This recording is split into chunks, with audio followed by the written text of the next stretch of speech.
പക്ഷേ പെട്ടെന്ന് തന്നെ പാകിസ്ഥാൻ മനസ്സിലായി പുതിയ താലിബാൻ ഭരണകൂടം ഭാരതവുമായി അടുത്ത് പ്രവർത്തിക്കാൻ താല്പര്യപ്പെടുന്ന ഒരു ഭരണകൂടമാണ്. അത് മാത്രമല്ല പാക് മേഖല പഷ്തു വിഭാഗക്കാർക്ക്, പഷ്തു ഭാഷ സംസാരിക്കുന്ന പഠാന്മാർക്ക് നിർണായക സ്വാധീനമുള്ള പാകിസ്ഥാൻ്റെ വസീറിസ്ഥാൻ പ്രദേശം, അതായത് ഖൈബർ പഖ്തൂൺഖ എന്ന് പറയുന്ന പ്രദേശം, അവിടെ താലിബാൻ, പാകിസ്ഥാൻ്റെ താലിബാൻ വളരെ ശക്തമാണ്.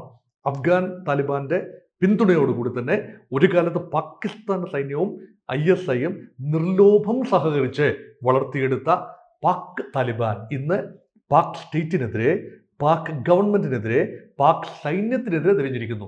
അതിന് പിന്നിൽ അഫ്ഗാനിസ്ഥാനുണ്ട്, അഫ്ഗാനിസ്ഥാന്റെ പിന്നിൽ ഇന്ത്യയുണ്ട്. ഇതാണ് പാകിസ്ഥാന്റെ ഒരു ആരോപണം. നിരന്തരം സംഭവിക്കുന്ന ആർമി കോളംസിനെതിരെ, പാകിസ്ഥാന്റെ ആർമി കോളംസിനെതിരെ ബലൂചിസ്ഥാനിലും ഖൈബർ പഖ്തൂൺഖ മേഖലയിലും നിരന്തരം ആക്രമണങ്ങളാണ്, അതിർത്തിയിൽ നിരന്തരം ഏറ്റുമുട്ടലുകളാണ്. ഇതിനെല്ലാം പുറമെ അപ്പോഴെല്ലാം ജീവത്യാഗം സഹിക്കേണ്ടി വരുന്നത് പാകിസ്ഥാൻ സൈനികർക്കാണ്. അപ്പോൾ എന്തായിരിക്കും സൗഹൃദത്തിൽ ഉണ്ടായിരുന്ന ഒരു രാജ്യം ഇങ്ങനെ പെട്ടെന്ന് രണ്ടായി തിരിയുന്നത്? അത് ഈ പാകിസ്ഥാൻ സൂചിപ്പിക്കും പോലെ അതിൽ എന്തെങ്കിലും ഇന്ത്യക്ക് പങ്കുണ്ടോ? കാരണം ആർമി ഹാസ് ടേക്കൺ ഓവർ.